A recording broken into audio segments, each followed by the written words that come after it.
జై భీమ్.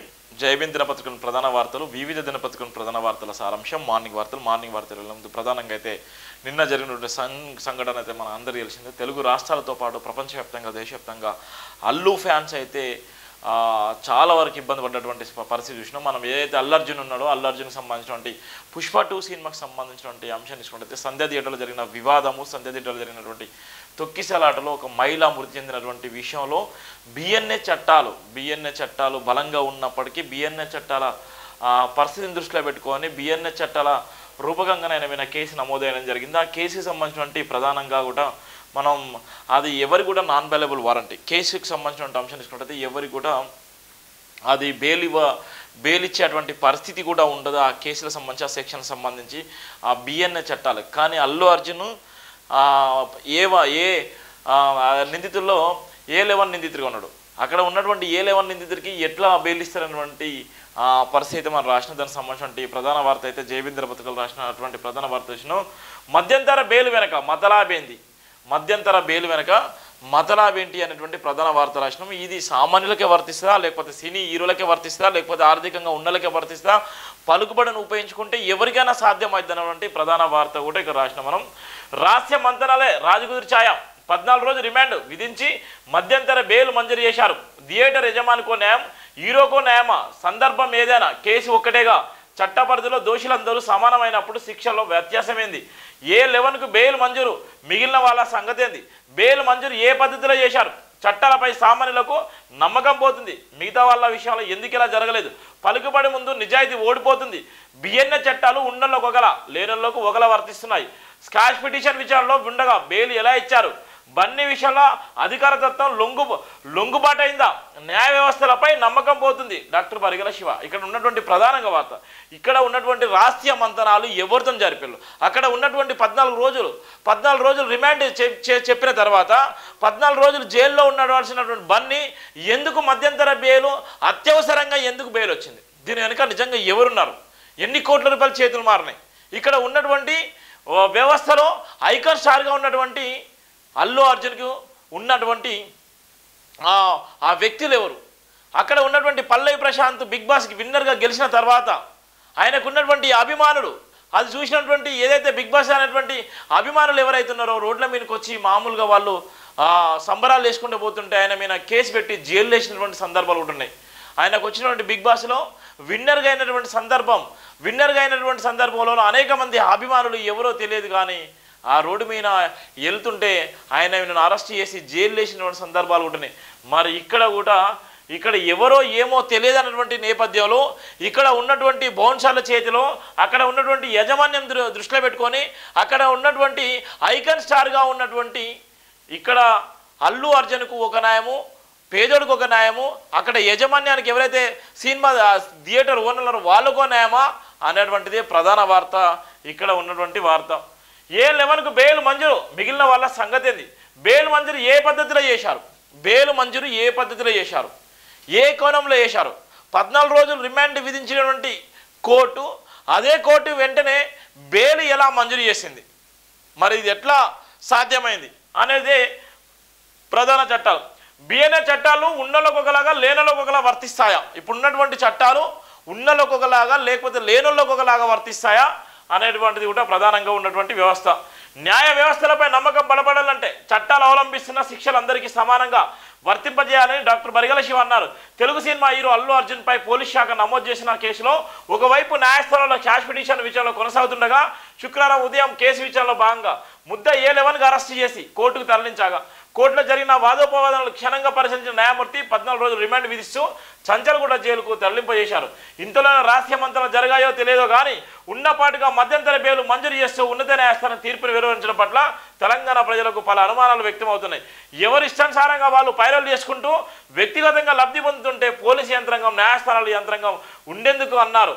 అప్పుడే రిమాండ్ పంపి అప్పుడే మధ్యంతర బెయిల్ మంజూరు చేయడం అప్రసామికం అన్నారు. బాలీవుడ్ హీరోలు గతంలో జైలు జీవితాలను గడిపిన చరిత్రలు కలవన్నారు. నిజాయితీగా చెప్పాలంటే సినిమా హీరోలు సమాజానికి ఆదర్శవంతమైన జీవితాన్ని గడపాలన్నారు. ఎర్రచందన స్మగ్లింగ్ లాంటి సీన్స్ని యువత ఏ విధంగా నాశనం చేసిందో ఈ సినిమాలో మనం చూసాము. అదే రియల్ లైఫ్లో జరిగినటువంటి సంఘటన కూడా మనం ఇక్కడ చూస్తున్నాం. రియల్ లైఫ్లో ఏదైతే స్మగ్లింగ్ అనేటువంటిది ఏదైతే పుష్ప 2లో చూపెట్టిలో అది రియల్ లైఫ్లో కూడా జరిగినటువంటి పరిస్థితి మనం చూస్తున్నాం అల్లు అర్జున్ విషయంలో ఎవరైతే ఉన్నారో చనిపోయినటువంటి రేవతి ఎవరైతే ఉన్నారో ఆ రేవతి కుటుంబాన్ని కూడా 24 అవర్స్ల పరమంచి ఆ 24 అవర్స్లో స్పందించినట్టయితే ఇక్కడ ఈయనకు నష్టం జరిగేదే కాదనేటువంటి కూడా ఊహాగానాలు కూడా వస్తున్నాయి. ఈయన మీద పెట్టినటువంటి బలమైన కేసులకు సంబంధించి ఈ కేసుల వెనుక ఎవరున్నారు, ఎందుకోసం జరిగింది అనేటువంటిది కూడా ఇప్పటికే చర్చ అయితే పెద్ద మొత్తంలో చర్చ జరుగుతుంది. ఏది ఏమైనప్పటికీ ఐకాన్ స్టార్గా వెలిగినటువంటి ఒక అల్లు అర్జున్ అర్ధంతరంగా కూడా పోలీసు వ్యవస్థ తన పని తను చేసుకోపోయినట్టుగా చట్టం తన పని తను చేసుకోపోయిందని కూడా సీఎం రేవంత్ రెడ్డి చెప్పినప్పటికీ కూడా మధ్యంతర బెయిల్ వెనకాల ఉన్నటువంటి వ్యక్తులు ఎవరు అన్నటువంటి ఇప్పుడు కూడా అర్థం కానటువంటి పరిస్థితి అయితే మనం చూస్తున్నాం. అల్లు అర్జున్ అరెస్ట్పై స్పందించిన సీఎం రేవంత్ రెడ్డి. టాలీవుడ్ నటుడు అల్లు అర్జున్ను చిక్కడపల్లి పోలీసులు అరెస్ట్ చేసిన విషయం తెలిసిందే. అరెస్ట్ వ్యవహారంపై ముఖ్యమంత్రి రేవంత్ రెడ్డి స్పందించారు. ఢిల్లీలో మీడియాతో చిట్చాట్ నిర్వహించారు. ఈ సందర్భంగా ఆయన మాట్లాడుతూ అల్లు అర్జున్ విషయంలో చట్టం తన పని తాను చేసుకోబోతుంది అన్నారు. ఇందులో తన జోక్యం ఏమీ ఉండదని చట్టం ముందు అందరూ సమానులే అన్నారు. చట్టపరమైన ప్రక్రియ కొంత జరుగుతుందన్నారు. తొక్కిశాలలో ఒకరు చనిపోయిన నేపథ్యంలో పోలీసులు చర్యలు తీసుకున్నారని మోహన్ బాబు విషయంలో కోర్టు ఉత్తర్వులు ఉన్నాయన్నారు. ఈ నెల 4న ఆర్టీసీ క్లాస్ రోడ్లోని సంధ్య థియేటర్లో పుష్ప 2 బెనిఫిట్ షో సందర్భంగా వచ్చారు. ఈ సమయంలోనే ఒక్కసారిగా తొక్కిసలాట జరిగింది. ఈ క్రమంలో రేవతి అనే మహిళ మృతి చెందింది. ఆమె కుమారుడు గాయాలకు గురయ్యాడు. ఘటనలో మృతురాలు కుటుంబీకులు ఫిర్యాదు మేరకు పోలీసులు అల్లు అర్జున్తో పాటు పలువురిపై కేసులు నమోదు చేశారు. ఇప్పటికే ఈ వ్యవహారంలో 3 అరెస్ట్ చేశారు. అల్లు అర్జున్పై BNS 118 BNS 105 రెడ్ విత్ 3.5 సెక్షన్ల కింద కేసులు నమోదు చేసిన విషయం తెలిసిందే. రేవతి మృతిపై అల్లు అర్జున్ దిగ్బంధి వ్యక్తులతో పాటు ఆమె కుటుంబానికి 20 లక్షల సాయం ప్రకటించారు. కుటుంబానికి అండగా ఉంటానని భరోసా కల్పించారు. ఈ క్రమంలో అల్లు అర్జున్ పోలీసులు అరెస్ట్ చేయడం సర్వత్ర చర్చనీయంగా మారింది. పోలీసులు అల్లు అర్జున్ అరెస్ట్ అనంతరం గాంధీ ఆసుపత్రిలో పరీక్షలు చేశారు. ఆ తర్వాత ఆయనను కోర్టులో హాజరుపరుచున్నారు. మరోవైపు పుష్ప స్టార్ తరపు న్యాయవాదులు కూడా హైకోర్టును ఆశ్రయించిన నేపథ్యం ఇక్కడ ఉన్నటువంటి సీఎం కూడా నిన్న ఏఎన్ఐ మీడియా వాళ్ళు ఢిల్లీలో అడిగినటువంటి సందర్భంలో చట్టం తన పని దాన్ని చేసుకోబోతుంది, చట్టానికి ఎవరు కూడా అందరూ సమానులే, చట్టంలో ఎవరు కూడా తలదూర్చేటువంటి పరిస్థితి కూడా లేదు. ఎవరైతే రేవతి కుటుంబం ఎవరైతే ఉన్నారో రేవతి కుటుంబం ఫిర్యాదు మేరకే వీళ్ళందరి మీద కేసులు కూడా నమోదైంది. బిఎన్ఏ చట్టాల ప్రకారంగా 118 BNS 105 రెడ్ విత్ 3.5 సెక్షన్ల కింద కూడా నమోదైంది. 10 సంవత్సరాలు కూడా నాన్ బైలబుల్ వారంటీ. ఒకవేళ అది నిజంగా జెన్యూగా తెలిసిన తర్వాత అక్కడ ఉన్నటువంటి వీళ్ళందరూ కూడా బెయిల్ ఇవ్వడానికి మినిమం చాలా రోజులు పడుతుంది. కనీసం ఈ శిక్షకు సంబంధించినటువంటి అంశం తీసుకుంటే మినిమం 10 సంవత్సరాలు కూడా జైలు జీవితం గడపాల్సిన పరిస్థితి ఉంది. కానీ అంతలోనే ఈయనకు బెయిల్ ఎలా 14 రిమాండ్ విధించి వెంటనే ఆయనకు మళ్ళా మధ్యంతర బెయిల్ ఇవ్వడంలో ఏముంది, ఏం జరిగింది అన్నటువంటిది ప్రధానంగా అయితే మనం చూస్తున్నాం. కోచ్ ఫ్యాక్టరీ కళ నెరవేరబోతుంది. తెలంగాణ ప్రజల ఆకాంక్ష నెరవేరబోతుంది. ప్రధాన సమస్యల పరిష్కారంపై పట్టు సారిస్తున్న తెలంగాణ ప్రభుత్వం. ఢిల్లీలో కేంద్ర మంత్రులు భేటీలతో తీరికలేని సమయం గడుపుతున్న సీఎం రేవంత్ రెడ్డి. కాజిపేటలో ఇంటిగ్రేటెడ్ రైల్వే కోచ్ ఫ్యాక్టరీ నెలకొల్పాలని రైల్వే శాఖ మంత్రి అశ్విన్ వైష్ణవ్కు ముఖ్యమంత్రి రేవంత్ రెడ్డి విజ్ఞప్తి చేశారు. కోచ్ ఫ్యాక్టరీ ఏర్పాటు కేవలం కాజిపేట వాసుల కళ మాత్రమే కాదని యావత్ తెలంగాణ ప్రజల చిరకాల స్వప్నమని, దాన్ని సాకారం చేయడంలో కేంద్రం ముందుకు రావాలని కోరారు. రాష్ట్ర ఎంపీలతో కలిసి సీఎం అశ్విన్ వైష్ణవ్ కలిశారు. రాష్ట్ర పునర్విభజన చట్టంలో కాజిపేట కోచ్ ఫ్యాక్టరీ ఏర్పాటును పేర్కొన్న విషయాన్ని ప్రస్తావించారు. కాజిపేటలో పీరియాడికల్ ఓవర్లో హాలింగ్ OH వర్క్షాప్ ఏర్పాటు చేస్తున్న రైల్వే శాఖ ప్రకటించిందని గుర్తు చేస్తూ ఆ తర్వాత సైతం కోచ్ ఫ్యాక్టరీ ఏర్పాటు కోరుతూ తను లేఖ రాశానని చెప్పారు. అలాగే వికారాబాద్ కృష్ణా స్టేషన్ మధ్య పూర్తిగా రైల్వే శాఖ వ్యయంతో నూతన రైలు మార్గం నిర్మించాలని, తద్వారా ఇరు ప్రాంతాల మధ్య రవాణాకు 70 కిలోమీటర్ల దూరం తగ్గుతుందని చెప్పారు. ఆ మార్గం నిర్మిస్తే దక్షిణ తెలంగాణలో మారుమూల వెనుకబడిన పరిగి, కొడంగల్ తదితర ప్రాంతాలన్నీ సిమెంట్ క్లస్టర్, ఇతర పరిశ్రమల అభివృద్ధికి అవకాశం ఉంటుందని వివరించారు. కల్వకుర్తి మాచల మధ్య నూతన రైలు మార్గం మంజూరు చేయాలని సీఎం కోరారు. కల్వకుర్తి నుంచి వంగూరు, కందుకూరు, దేవరకొండ, చలకుర్తి, తిరుమలగిరి మీదుగా మాచర్ల వరకు తాము ప్రతిపాదించే నూతన మార్గం ప్రతిపాదిత గద్వాల్, డోర్నకల్ ఇప్పటికే ఉన్న మాచర్ల మార్గాలను అనుసంధానిస్తుందని సీఎం వివరించారు. డోర్నకల్, మిర్యాలగూడ, పాపట్పల్లి, జూన్పహాడ, డోర్నకల్, గద్వాలం ప్రతిపాదిత రైలు మార్గాలను పునఃపరిశీలించాలని సీఎం గారు విజ్ఞప్తి చేశారు. ఈ 2 మార్గాలు ఆన్లైన్ అంటూ పునఃపరిశీలించాలని కేంద్ర మంత్రి కోరారు. ముఖ్యమంత్రి వెంట ఎంపీలు అనిల్ కుమార్ యాదవ్, మల్లు రవి, సురేష్ షెట్కార్, పోరిక బలరాం నాయక్, కిరణ్ కుమార్ రెడ్డి, గడ్డం వంశీ, కడియం కావ్య, రామసేం రఘురామరెడ్డి, కందూర్ రఘువీరు, ప్రభుత్వ సలహాలు మహమ్మద్ అలీ, షబ్బీర్, మాజీ ఎంపీ హనుమంతరావు కూడా ఉన్నటువంటి నేపథ్యం ఉంది. కోచ్ ఫ్యాక్టరీ కళ నెరవేరబోతున్నటువంటి నేపథ్యం ఉంది. కాజీపేట వాసులకే కాదు తెలంగాణ రాష్ట్రానికి ఉన్నటువంటి కోచ్ ఫ్యాక్టరీ అది ఎన్నో ఏళ్ల నుంచి కూడా ధర్నాలు రాస్తారోకలు చేసి ఎన్నో ఇబ్బందులు పడ్డటువంటి ఆ ఫ్యాక్టరీ సంబంధించినటువంటి అంశాన్ని సీఎం గారు కూడా చెప్పినటువంటి నేపథ్యం ఉంది. త్వరలోనే ఆ కళ కూడా నెరవేరబోతుంది. కాజీపేట కోచ్ ఫ్యాక్టరీ నిర్మాణం కూడా తొందరలోనే కొనసాగేటువంటి పరిస్థితిని కూడా చెప్తున్నాం. ఇక్కడ ప్రధానంగా ఉన్నటువంటి వార్తలు. అల్లు అర్జున్ అరెస్ట్ వెనుక చంద్రబాబు వాస్తవం. ప్రముఖ సినీ నటుడు అల్లు అర్జున్ను పోలీసులు అదుపులోకి తీసుకున్నారు. అనంతరం చిక్కడపల్లి పోలీస్ స్టేషన్కు తరలించారు. పుష్ప 2 రిలీజ్ సందర్భంగా హైదరాబాద్ ఆర్టిస్ట్ క్రాస్ రోడ్లోని సంధ్య థియేటర్ వద్ద తొక్కిసలాట జరిగింది. ఈ ఘటనలో రేవతి అనే మహిళ మృతి చెందగా ఆమె కుమారుడు శ్రీతేజ తీవ్రంగా గాయపడ్డాడు. ఈ ఘటనకు సంబంధించి అల్లు అర్జున్పై BNS 105-118 సెక్షన్ల కింద పోలీసులు కేసు నమోదు చేశారు. ఇప్పటికే కేసులో 3 అరెస్ట్ చేశారు. తాజాగా అల్లు అర్జున్ను పోలీసులు అదుపులో తీసుకున్నారు. అల్లు అర్జున్ అరెస్టుపై వైసీపీ నాయకురాలు లక్ష్మీపార్వతి స్పందించారు. ఈ క్రమంలో ఆమె సంచలన వ్యాఖ్యలు చేశారు. అల్లు అర్జున్ అరెస్టు బాధాకరమని, ప్రతి దానిలో చంద్రబాబు నాయుడు హస్తం ఉంటుందని పేర్కొన్నారు. సినిమా ఎలా ఉంది చూడడానికి అల్లు అర్జున్ వెళ్ళాడు. అయితే అల్లు అర్జున్ వెళ్ళినప్పుడు అక్కడ ఏర్పాటు చేయని ప్రభుత్వానికి తప్ప ఏ తప్పు చేయని అల్లు అర్జున్ని అరెస్ట్ చేశారని లక్ష్మీపార్వతి అన్నారు. రాజమండ్రి పుష్కరాల్లో కందుకూరులో ఘటనల సమయంలో కందుకూరు సమయంలో మార్చిన చంద్రబాబు ఎన్నిసార్లు అరెస్ట్ చేయాలని లక్ష్మీపార్వతి ప్రశ్నించారు. ఏపీలో చంద్రబాబు అక్కడ ఆయన శిష్యుడు ఉన్నారు. 2 రాష్ట్రాల్లో రాక్షస పాలన సాగుతుందని లక్ష్మీపార్వతి తీవ్రస్థాయిలో విమర్శించారు. ఇక్కడ ఉన్నటువంటి ఎవరైతే ఉన్నారో చంద్రబాబు నాయుడుతో పాటు చంద్రబాబు నాయుడు శిష్యుడు కూడా ఇక్కడే ఉన్నాడు. కనీసం ఒక ఐకాన్ స్టార్ ఉన్నటువంటి వ్యక్తికి ఆయన సినిమా చూసే హక్కు ఉంది. ఆయనకు భద్రత కల్పించాల్సిన రాష్ట్ర ప్రభుత్వం కూడా భద్రత కల్పించలేదు. ఇదంతా చంద్రబాబు డైరెక్షన్లో మాత్రమే బన్నీని అరెస్ట్ చేసేయాలని అనే సంచలన వ్యాఖ్యలు చేసింది. అదే తరాలో ఏదైతే పుష్కరాల్లో జరిగినటువంటి అనేక సంఘటనలు, పుష్కరాలు అనేక మంది కూడా చనిపోయినటువంటి సందర్భాలే. ఆ పుష్కరాలు చనిపోయిన సందర్భంలో రాష్ట్ర ముఖ్యమంత్రి ఉన్నటువంటి చంద్రబాబు నాయుడు కూడా అరెస్ట్ చేయాలని కూడా ఆమె తీవ్రమైనటువంటి వ్యాఖ్యలు చేసిన నేపథ్యం కూడా చూస్తున్నాం. అలానే ఇలా ఉన్నటువంటి రాష్ట్ర ప్రభుత్వాలు ఎవరైనా ఆత్మహత్యలు చేసుకున్నా లేకపోతే సంఘటన జరిగినా కూడా రాష్ట్ర ప్రభుత్వమే బాధ్యత వహించాల్సి వస్తున్నటువంటి పరిస్థితి ఇక అల్లు అర్జున్ అరెస్ట్ చేసిన తర్వాత అయితే అర్థమయ్యేటువంటి పరిస్థితి మనం చూస్తున్నాం. ఆ న్యాయశాఖ వ్యాఖ్యలు ఇంకా చూడు, ఇక్కడ ఉన్నటువంటి ప్రతి ఒక్కరు కూడా ఇలా ఉన్నటువంటి బీజేపీలో ఉన్నటువంటి ప్రతి ఒక్కరు కూడా మనుధర్మాన్ని అవలంబించేటువంటి నేపథ్యం ఉంది. న్యాయశాఖలు ఉన్నటువంటి న్యాయశాఖలు ఎవరైతే ఉన్నారో అక్కడ ఉన్నటువంటి జడ్జిలుగా ఉన్నటువంటి అనేక మంది ఇవాళ ఉన్నటువంటి మనుధర్మ శాస్త్రాన్ని ఇవాళ రాజ్యాంగాన్ని పక్కన పెట్టి మనుధర్మ శాస్త్రాన్ని కూడా ఇవాళ వాళ్ళు చెప్పేటువంటి ప్రయత్నం చేస్తున్నారు.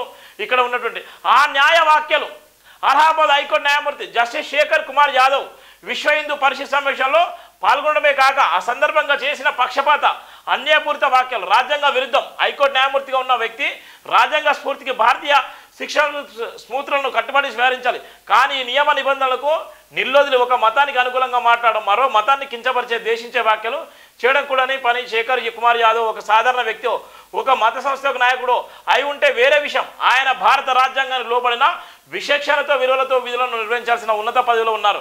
తన ముందుకొచ్చిన వాద్యంలోని సాక్ష్యాధారాలను పరిగణించి చట్టాలు నిర్దేశించి అనుసరించి భారత రాజ్యాంగ స్ఫూర్తిని తలదార్చి తీర్పులు ఇవ్వాలి. గురుతర బాధ్యత అయినది. అలాంటి నిర్దేశిత విలువలను విధానాలను తోసిపుచ్చి వ్యక్తిగత ఇచ్ఛానుసారం ప్రసంగాలు చేయడం ఎవరి హర్షించలేదే. దీనిపై స్పందించిన అత్యున్నత న్యాయస్థానం అసలు ఏం జరిగిందో ఆ వివరాలు కావాలంటూ అలహాబాద్ హైకోర్టును ఆదేశించడం మంచి పరిణామం. ఈ నెల 8వ తేదీన అలహాబాద్ హైకోర్టులో VHP న్యాయవాదులు విభాగం అదే కోర్టు ప్రాంగణంలో నిర్వహించిన సమావేశంలో జస్టిస్ శేఖర్ యాదవ్ పాల్గొన్నారు. VHP ఒక మతాన్ని అజెండాగా తీసుకొని పనిచేస్తున్న సంస్థ. హిందూ మతానికి సేవ పేరిట ఇతర మతాలను ద్వేషించడం, కించపరచడం వంటి రాజ్యాంగ వ్యతిరేక చర్యలకు బహిరంగానే పాల్పడుతుంది. దేశంలో అల్లాను సృష్టించడం, మత సామరస్యానికి భంగం కలిగించడం వంటి దుశ్చర్యలతో గతంలో ప్రభుత్వ నిషేధానికి గురైంది. సామరస్యం సౌభ్రమత్వం భావనలు లేని అలాంటి సంస్థ కార్యకలాపంలో న్యాయమూర్తి హోదాలో పాల్గొనడమే అభ్యంతకరం. జస్టిస్ శేఖర్ యాదవ్ ఆ సమావేశాలు పాల్గొనడం కాకుండా రాజ్యాంగ విరుద్ధమైన వ్యాఖ్యలు చేశారు. చట్టం మెజార్టీ మతస్థుల భావాలకు అనుగుణంగా నడుస్తుందని, ఇతర మతాల వారి పిల్లలను చిన్నప్పటి నుంచి హింసా ప్రవృత్తి పెరిగేలా పెంచుతున్నారని చెప్పుకొచ్చారు. ఈ మాటలు న్యాయం సంహిత స్ఫూర్తికి విరుద్ధం మాత్రమే కాదు, సాధారణ అర్థంలో కూడా న్యాయబద్ధం కానివి. పూర్తిగా ఒక పక్షం వాయించి మరో పక్షాన్ని ద్వేషించి మనస్తత్వంతో కూడినవి. ఒక న్యాయమూర్తి హోదాలో ఎట్టి పరిస్థితులను అనకూడని జస్టిస్ శేఖర్ యాదవ్ అసంబద్ధంగా ఏకపక్షంగా మాట్లాడడం ఇదే మొదటిసారి కాదు. గతంలో ఒక కేసులో నిందితుడిగా బెయిల్ని నిరాకరిస్తూ ఆవు ఆక్సిజన్ పీల్చి తిరిగి ఆక్సిజన్ వదిలే ఏకైక జంతువు అంటూ వ్యాఖ్యానించారు. సత్యాలు పరిశీలన శాస్త్రీయ నిరూపణలు ఆవశ్యకత లేకుండా ఇలాంటి వ్యాఖ్యలు చేయడం ఏమిటి అని అప్పట్లో పెద్ద చర్చ కూడా నడిచింది. వివాదాస్పందంగా ఉన్నటువంటి ఇలాంటి జడ్జిలు కూడా ఈరోజు తీర్పు ఇచ్చేటువంటి నేపథ్యం ఉంది. ఇలా జడ్జిల మీద ఇలా నమ్మకాలు పోతున్నాయి, కోర్టుల మీద నమ్మకాలు పోతున్నాయి. ఇలా ఉన్నటువంటి అత్యున్నతమైన న్యాయస్థానం ఇలా కోర్టుకు పోయాలో కోర్టులో ఉన్నటువంటి అత్యున్నతమైన పవిత్రమైన న్యాయస్థానం రాజ్యాంగబద్ధంగా ఉండాల్సినటువంటి జడ్జీలు ఇలా రాజ్యాంగాన్ని పక్కన పెట్టేసి మనుధర్మ శాస్త్రాన్ని కూడా అవలంబించేటువంటి నేపథ్యం పరిస్థితి అయితే మనం చూస్తున్నాం. ఇది బీజేపీలో ఉన్నటువంటి పరిస్థితి. సంక్షేమ హాస్టల్లో కామన్ డైట్ ప్లాన్ ప్రారంభం. ఈరోజు నుంచే సంక్షేమ హాస్టల్లో కూడా కామన్ డైట్ కూడా ప్రారంభిస్తారు. దీనికి సంబంధించిన మంత్రులు, సీఎం కూడా అందరూ కూడా పెద్ద మొత్తంలో పాల్గొంటున్న నేపథ్యం ఉంది. దీనికి సంబంధించిన డైట్ ఛార్జీలకు సంబంధించిన ప్రధాన వార్తలు కూడా ఉన్నటువంటి నేపథ్యం అయితే మనం చూస్తున్నాం.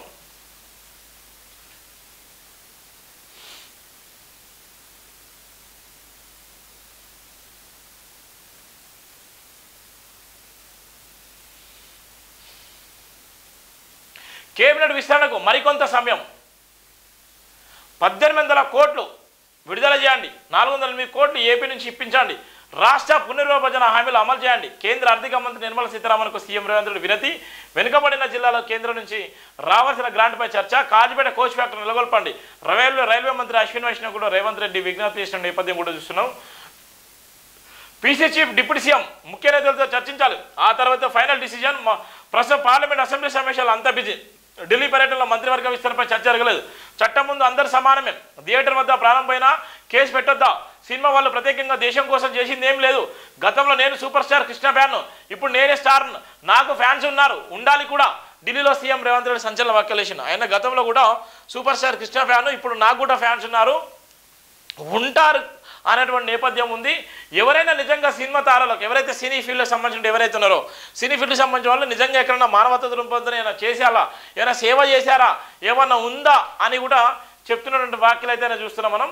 రాష్ట్ర క్యాబినెట్ విస్తరణకు మరికొంత సమయం పడుతుందని సీఎం రేవంత్ రెడ్డి తెలిపారు. మంత్రివర్గ విస్తరణ జరగాలంటే పీసీ చీఫ్ డిప్యూటీ సీఎం ముఖ్య నేతలతో చర్చలు జరగాలన్నారు, ఆ తర్వాత నిర్ణయం తీసుకుంటామని తెలిపారు.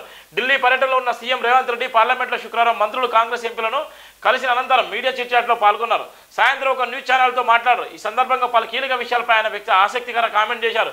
సినీ నటుడు అల్లు అర్జున్ విషయంలో చట్టం తన పని తాను చేసుకోబోతుందని, ఇందులో తన జోక్యం ఏమీ ఉండదని స్పష్టం చేశారు. చట్టం ముందు అందరూ సమానమే తెలిపారు. సంజయ్ థియేటర్ వద్ద జరిగిన తొక్కిసలాటలో ఒకరు చనిపోయినటువంటి విషయం నేపథ్యంలో పోలీసులు చర్య తీసుకుంటుందని వివరించారు. సినీ నటుడు మోహన్ బాబు విషయంలో కోర్టు ఉత్తర్వులున్నాయని తెలిపారు. దేశంలో సల్మాన్ ఖాన్, సంజయ్ దత్ లాంటి ప్రముఖ నటులు ఎందుకు అరెస్ట్ అయ్యారని ప్రశ్నించారు. చట్టం ముందు అందరు సమానమే, రాజ్యాంగానికి అనుగుణంగానే చట్టం పనిచేస్తుందని సీఎం స్పష్టం చేశారు. దాని ముందు సాధారణ పౌరుడైనా ప్రధానమంత్రి అయినా సమానమే అని తెలిపారు. పుష్ప 2 విడుదల సందర్భంగా బెనిఫిట్ షోకు ప్రభుత్వం అనుమతి ఇచ్చిందని తెలిపారు. 3000 ఖరీదైన టికెట్ 1100కే వచ్చేలా చేశామన్నారు. ఆ షోకు ముందస్తు అనుమతి లేకుండా అల్లు అర్జున్ అక్కడికి వచ్చారని తెలిపినటువంటి ఆయన సందర్భాలు కూడా చూస్తున్నాం. ఒక పక్కన ఏ విధంగా ఉందో, మరో పక్కన ఏ విధంగా జరుగుతుందన్నటువంటి నేపథ్యం కూడా మనం చూస్తున్నాం.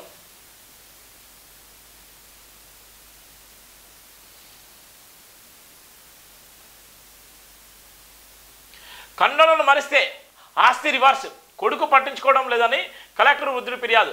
1.3 ఎకరాల భూమి తిరిగి తండ్రి పేరు రిజిస్ట్రేషన్. మెదక్ జిల్లా రేగడి మండలంలో ఘటన జరిగింది. 26 ఎకరాల పట్టా చేసుకొని ఇంట్లోంచి పొమ్మంటున్నారు, నన్ను చంపాలని చూస్తున్నారు. కలెక్టర్ను ఆశ్రయించిన వృద్ధుడు ఊషన్న. 3 కొడుకులకు నోటీసులు ఇచ్చిన ఆర్డీఓ. నాగర్కర్నూలు జిల్లా కోడేరు మండలంలో ఘటన జరిగింది. చూసిన ఎంతో ఘోరమో. ఇలా కన్న తల్లిదండ్రులు మళ్ళీ కనిపించారు. కన్న తల్లిదండ్రులు ఇవాళ వాళ్ళు రెక్కల కష్టం చేసుకొని ఆస్తులు సంపాదించుకొని వాళ్ళు గొప్పగా ఉండాలని ఇలా పిల్లల మీద ఎన్నో కలలు కంటారు. కానీ పిల్లలు పెద్దగా అయిన తర్వాత, పిల్లలు తల్లిదండ్రులు మర్చిపోయిన తర్వాత అక్కడ ఉన్నటువంటి ఎవరైతే ఉన్నారో ఆ తండ్రి వేదన, తల్లిదండ్రుల వేదన చెప్పలేనిది. ఆ తల్లిదండ్రుల వేదన తట్టుకోలేకనే మళ్ళా కన్నులు మరిస్తే ఆస్తి రివర్స్ కూడా ఇచ్చేటువంటి పరిస్థితి ఉందని అక్కడ ఉన్నటువంటి మనం ఈ వార్తను అయితే చూసి చెప్తున్నటువంటి వార్తను ఇస్తున్నాం. మనం ఒళ్ళు దగ్గర పెట్టుకొని మాట్లాడండి. కాంగ్రెస్ వాళ్ళు తెలంగాణ ద్రోహులు, వాళ్ళకి ఎప్పుడు పార్టీ ప్రయోజనాలు ముఖ్యం. బతుకమ్మ పండుగను కనుమరుగు చేసే కుట్ర. తెలంగాణ తల్లి విగ్రహంపై గెజిట్ ఇవ్వడం దారుణం.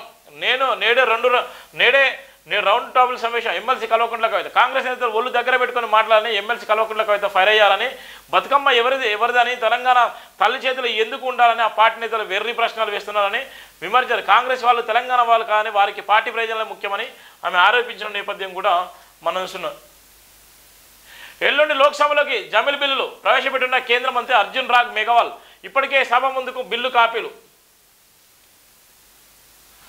నువ్వు రైతు బిడ్డవైతే నేను కూలి కొడుకును, మీకన్నా ఎక్కువ సవాళ్ళను ఎదుర్కొన్నా, మీరు నన్ను అవమానించారు, కాంగ్రెస్కు మాట్లాడే అవకాశం ఇవ్వడం లేదు. రాజ్యసభ చైర్మన్ ధన్ఖర్ వ్యాఖ్యలపై ఖార్గే ఫైర్. సంవిధానం అంటే సంఘ్ విధాన్ కాదు, రాజ్యాంగాన్ని బలపరిచేందుకే బీజేపీ కుట్ర. వన్ సైడ్ ఫలితాలు వస్తే ఈ పార్టీకే రాజ్యాంగాన్ని మార్చేవారు. కాంగ్రెస్ ఎంపీ ప్రియాంక గాంధీ లోక్సభలో తొలి ప్రసంగం చేసిన నేపథ్యం కూడా ఉంది. నువ్వు రైతు బిడ్డ అయితే నేను కూలి కొడుకున్నటువంటి నేపథ్యం ఉంటుంది. మల్లికార్జున ఖర్గే మీద అక్కడ ఉన్నటువంటి ఒక వైపు నిజంగా బీజేపీకి పూర్తి స్థాయి మెజార్టీ వచ్చినైతే ఇప్పటికే రాజ్యాంగాన్ని మార్చేసేటువంటి ప్రయత్నం అయితే జరిగిపో. అందుకోసమే గతంలో కూడా నేను వారణాసిలో పోటీ అని కూడా రాజ్యాంగం ప్రమాదాలు ఉంది. రాజ్యాంగం నిజంగా ఒకవేళ బీజేపీ గెలిచినట్లయితే రాజ్యాంగం ప్రమాదాలు ఉందని అందరూ తెలిసి ఇక్కడ నుండి మల్లికార్జున ఖర్గే కూడా అదే చెప్తున్నాడు. ఒకవేళ బీజేపీకి పూర్తి మెజార్టీ సీట్లు వచ్చినట్లయితే ఇలా రాజ్యాంగం ప్లేస్లో మనధర్మ శాస్త్రము ఉండేటువంటి పరిస్థితి అయితే మనం చూస్తున్నాం.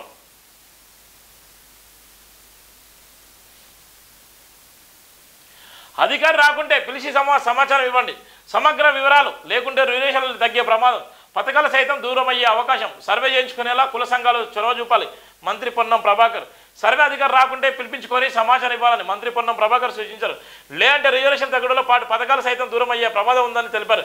సెక్రటరీలో బీసీ కమిషన్ చైర్మన్ నిరంజన్ సభ్యులతో సమగ్ర ఇంటి కుటుంబ సర్వే తాజా పరిస్థితిపై ఆయన సమీక్షించిన నేపథ్యంలో ఎవరైతే ఉన్నారో సమగ్ర సర్వేకి సంబంధించిన అంశాన్ని తీసుకుంటే వాళ్ళు రాకపోతే వాళ్ళ సమాచారం ఇచ్చి వాళ్ళ దగ్గర సమాచారం తీసుకోండి, లేకపోతే ఇబ్బందులు తలెత్తేటువంటి ప్రమాదం ఉందని కూడా ఆయన చెప్తున్నటువంటి నేపథ్యం అయితే మనం చూస్తున్నాం. నేడు గురుకులాలకు సీఎం మంత్రులు, వారి వెంట ఉన్నతాధికారులు సైతం. జిల్లాల వారీగా సంక్షేమ వసతి గృహాల సందర్శన, విద్యార్థులతో కలిసి భోజనాలు, సమస్యలు పరిష్కారం అయ్యేలా ప్రణాళిక. హైదరాబాద్, రంగారెడ్డి, వికారాబాద్ ఏదో ఒక చోట సీఎం పర్యటన. పెరిగిన డైట్ ఛార్జీలు నేటి నుంచి అమలు. జిల్లాల వారీగా గురుకులాల సంక్షేమ వసతి గృహాలను నేడు సీఎం రేవంత్ మంత్రులు అధికారులు సందర్శించనున్నారు. విద్యార్థులు కలిసి భోజనం చేయనున్నారు. ఆశలో కలుషిత భోజనం పెడుతున్నారనే విపక్షాలు విమర్శలు చెక్కు పెట్టేందుకే ప్రభుత్వం ఈ కార్యక్రమాన్ని శ్రీకారం చుట్టింది. రంగారెడ్డి, వికారాబాద్, హైదరాబాద్ జిల్లాలో ఏదో ఒక చోట సీఎం రేవంత్ రెడ్డి సందర్శించిన నేపథ్యం కూడా మనం చూస్తున్నాం. ఇలా సోషల్ వెల్ఫేర్ స్కూళ్ళలో ఇలా ఉన్నటువంటి ప్రభుత్వం సీఎం మంత్రులు కూడా ఇలా సందర్శించి బస చేసేటువంటి పరిస్థితి అయితే మనం చూస్తున్నాం.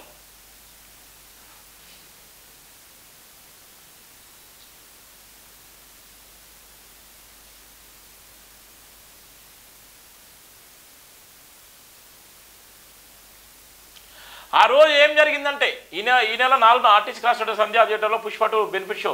షాక్ అల్లు అర్జున్ రాక, కారుపైకి ఎక్కి అభివాదం, ఎగబడిన జనం. తొక్కిసాడలో రేవతి మృతి, కొడుకు శ్రీజయ్కు గాయాలు. ఇప్పటికే కోమాలో వెంటిలేటర్ పైనే అలా కుమారుడు కూడా ఉన్నటువంటి పరిస్థితి మనం చూస్తున్నాం. తొక్కిసాడలో గాయపడ్డ రేవతికి సిపిఆర్ చేస్తున్నటువంటి పోలీసులు ఇక్కడ మనం చూస్తున్నాం. ఎంత ఘోరం అంటే ఆయన వచ్చినటువంటి సందర్భంలో కనీసం పోలీసులు సమాచారం ఇచ్చారనేటువంటి ఒక వాదన ఉంది. మరో పక్కన పోలీసులు సమాచారం ఇస్తే వాళ్ళకి రక్షణ కల్పించాలన్నటువంటి అభిమానులు సైతము అక్కడ ఉన్నటువంటి అల్లు అర్జున్ ఫ్యాన్స్కి సంబంధించినటువంటి అందరూ అల్లు అర్జున్ సంబంధించినటువంటి లాయర్లు కూడా అది చెప్తున్నారు. ఒక పక్కన ఇంత భయంకరమైనటువంటి పరిస్థితిలో ఉన్న తర్వాత అల్లు అర్జున్ ఏదైతే ఆ కారు పైకెక్కి చెప్పడంతో అనేక మంది అభిమానులు కూడా అక్కడ ఉన్నటువంటి తండోపతండలుగా వచ్చినటువంటి నేపథ్యం కూడా అందులోనే ఆమెకు అయినటువంటి ఇన్సిడెంట్ జరిగి అప్పటికే ఆమె స్పృహ కోల్పోయిన సందర్భంలోనే పోలీసులు అయితే అక్కడ ఉన్నటువంటి సిపిఆర్ కూడా చేసినటువంటి దృశ్యాన్ని అయితే మనం ఇక్కడ చూస్తున్నాం. మనం భార్య గొంతు కోసి కొడుకు గొంతును నలిమి హత్య, ఆపై తను ఆత్మహత్య, ప్రాణాలతో తప్పించుకునే మరో కొడుకు. హైదరాబాద్లోని బేగం బజార్లో దారుణం. భార్యపై అనుమానంతో పెంచుకున్న భర్త ఆమెను చంపడంలో పాటు కొడుకును హత్య చేశాడు, ఆపై ఆత్మహత్య చేసుకున్నాడు. ఈ ఘటన హైదరాబాద్లోని బేగం బజార్లో జరిగింది. ఉత్తరప్రదేశ్ చెందిన మహమ్మద్ సిరాజ్ 38 బతుకుదెరువు కోసం కొన్నేళ్ల కింద హైదరాబాద్కు వచ్చాడు. బేగం బజార్లో ఉంటూ గాజా దుకాణంలో పనిచేస్తున్నాడు. యూపీలో ఉంటున్న భార్య, 2 పిల్లలను ఇటీవల నగరానికి తీసుకొచ్చాడు. అయితే యూపీలోని సొంతూరులో ఓ వ్యక్తితో తన భార్యకు అక్రమ సంబంధం ఉందని అనుమానం పెంచుకున్న నేపథ్యంలో వాళ్ళందరినీ కూడా చంపేసినటువంటి పరిస్థితి అయితే మనం చూస్తున్నాం. మోహన్ బాబుకు నో బెయిల్, ముందస్తు బెయిల్కు హైకోర్టు నిరాకరణ. కౌంటర్ దాఖలు చేయాలని పోలీసులకు ఆదేశం. ఇంకా గన్ డిపాజిట్ చేయని మోహన్ బాబు. ఇది భారత్ కా సంవిధాన్ సంఘ్ రూల్ బుక్ కాదు. రాజ్యాంగంపై చర్చలో బీజేపీ, ఆర్ఎస్ఎస్ పై విరుచుకుపడ్డ కాంగ్రెస్ ఎంపీ. గ్యాలరీ నుంచి చూసి మురిసిపోయిన సోనియా గాంధీ, మల్లికార్జున ఖర్గే. నా తొలి స్పీచ్ కంటే బెటర్ రాహుల్. రాజ్యాంగం అంటే సంఘ్ రూల్ బుక్ కాదని కాంగ్రెస్ ఎంపీ ప్రియాంక గాంధీ అన్నారు. ఇది భారత్ కా సంవిధానాన్ని సంఘ్ విధానం కాదనే విషయం ప్రధాని మోదీ అర్థం చేసుకోలేకపోతున్నారని ఆమె విమర్శించారు. వయనాడ్ నుంచి ఎంపీగా గెలిచి లోక్సభలో అడుగుపెట్టిన ప్రియాంక గాంధీ తన తొలి స్పీచ్తోనే ఆకట్టుకున్నారు. భారత రాజ్యాంగాన్ని ఆమోదించుకొని 75వ ఏడాదిలోకి అడుగుపెట్టిన సందర్భంగా లోక్సభలో ప్రతిపక్ష తరపున ఆమె చర్చను ప్రారంభించారు. బీజేపీ, ఆర్ఎస్ఎస్ పై తనదైన శైలిలో విమర్శనాస్త్రాలు కూడా సందర్శించిన నేపథ్యం ఉంది. ఆమె మాట్లాడినటువంటి మొట్టమొదటిసారి పార్లమెంట్లో మాట్లాడిన సందర్భంలో సోనియా గాంధీ ఆమె ఆనందం అయితే వ్యక్తం చేసింది. ఒక కన్న బిడ్డగా ఆమె మాట్లాడిన సందర్భంలో సోనియా గాంధీ అయితే చాలా సంతోషపడ్డటువంటి పరిస్థితి అయితే మనం చూస్తున్నాం.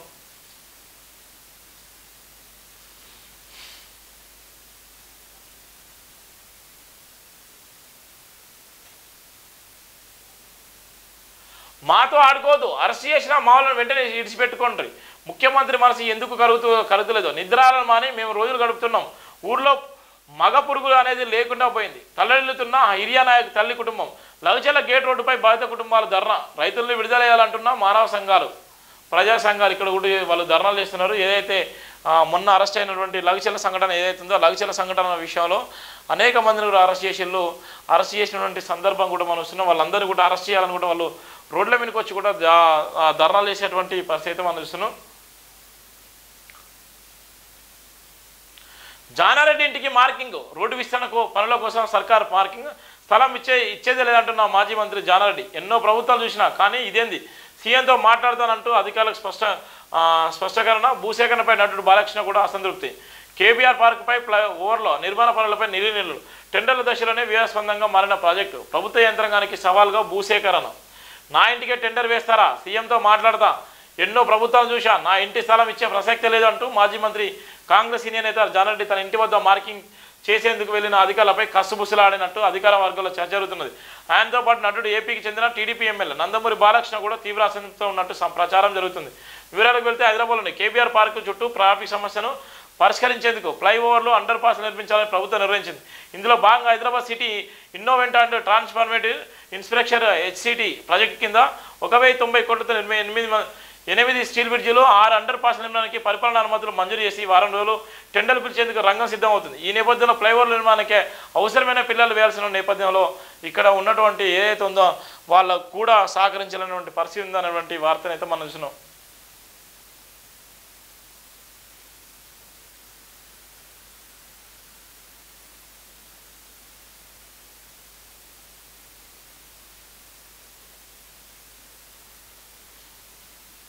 సర్కార్ స్కెచ్ భూమా రాంగ్ డామిడ్ కథ అడ్డం తిరిగింది. పన్ను ఏవైతే ప్రభుత్వం బుక్కబర్ల మాజీ సీఎస్ సోమేష్ కుమార్ను ఇరికిద్దాం అనుకొని తన మెడకే తానే ఉచ్చుబిగించుకున్న రేవంత్ సర్కార్. సిఐడి ఎఫ్ఐఆర్ కాపీని కేంద్రానికి పంపిన ఓ అధికారి, దాన్ని కాకు ఫార్వర్డ్ చేసిన పీఎం కార్యాలయం. వెంటనే రంగంలో దిగిన సెంట్రల్ జీఎస్టీ అధికారులు. జీఎస్టీ ఎగవేతలో ఐటీసీ దుర్వినియోగంపై ఆరా. ఎలాంటి ఆధారాలు లేవన్న జాయింట్ కమిషనర్ నివేదిక ఆధారంగా ఫిర్యాదు చేసినట్టు వెల్లడి. ఆయన రాష్ట్ర ప్రభుత్వాన్ని వదలని కేంద్ర ప్రభుత్వం. సిబిఐతో సమగ్ర దర్యాప్తు జరిపించే దిశగా అడుగులు తలపట్టుకున్న రాష్ట్ర వాణిజ్య పన్నుల శాఖ అధికారులు. గత ప్రభుత్వంపై ఏదో ఒక వంకతో ఆరోపణలు చేయడానికి తీవ్రంగా ప్రయత్నిస్తున్న రాష్ట్ర ప్రభుత్వానికి ఎదురు దెబ్బ తగిలింది. మాజీ సీఎస్ సోమేష్ కుమార్పై జీఎస్టీ పన్ను ఎగవేతలకు సంబంధించి కాంగ్రెస్ సర్కార్ నమోదు చేసిన కేసులో ఇప్పుడు రాష్ట్ర ప్రభుత్వం మెడకే ఉచ్చు బిగిస్తున్నది. ఆరోపించినట్టు ₹1400 కోట్ల పన్ను ఎగవేసిన వారి వివరాలు ఉంటూ సెంట్రల్ జీఎస్టీ ఒత్తిడి పెంచుతుంది. దీనికి సంబంధించిన అంశాన్ని తీసుకున్నట్లయితే వాళ్ళ విన్నే అది ఇబ్బంది అయినటువంటి నేపథ్యం కూడా మనం చూస్తున్నాం. ఇది జేబీ దినపత్రికటువంటి ప్రధాన వార్తలు, వివిధ దినపత్రికల ప్రధాన వార్తల సారాంశం మార్నింగ్ వార్తలు. Thank you so much. JB mall.